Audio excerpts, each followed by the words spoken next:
Lagi mo ko hinuhuli, ah. Alis ka. Ano lang, yeah, stand lang na, ay sir, stand lang natin sa emergency powers na hihingin daw ng Pangulo. Yes, we'll be reviewing it. As I said earlier, over the weekend, yung office ko at office ni Executive Secretary, nagpapalitan kami ng kagay ng informasyon and their proposals. So we will be studying it. I will forward it to the Committee on Ways and Means, Committee on Finance, we'll discuss it, and hopefully we'll be able to come up with something that would be able to address the would-be problems that we will be encountering.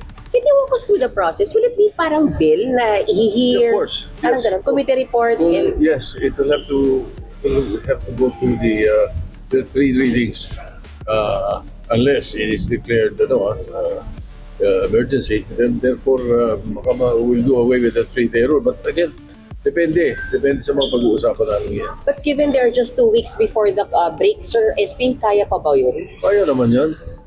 Kung talagang emergency, kaya yan. Pero may request na ba, SP? May request na? Well, I'm supposed to receive it today. The proposals. I'm supposed to receive it today, and then I will forward it to the proper committees by tonight or tomorrow.